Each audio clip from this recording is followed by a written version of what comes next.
As soon as I saw these little frog things, I knew they were going to be pretty cool. So let's check them out. So this is a little frog puppet with a big mouth. And you can put a couple of fingers in the top and your thumb in the bottom. Or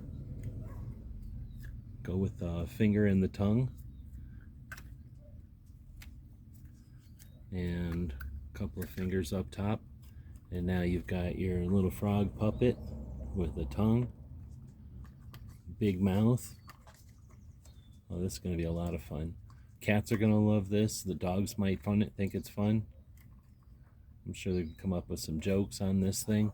So it's soft but durable silicone.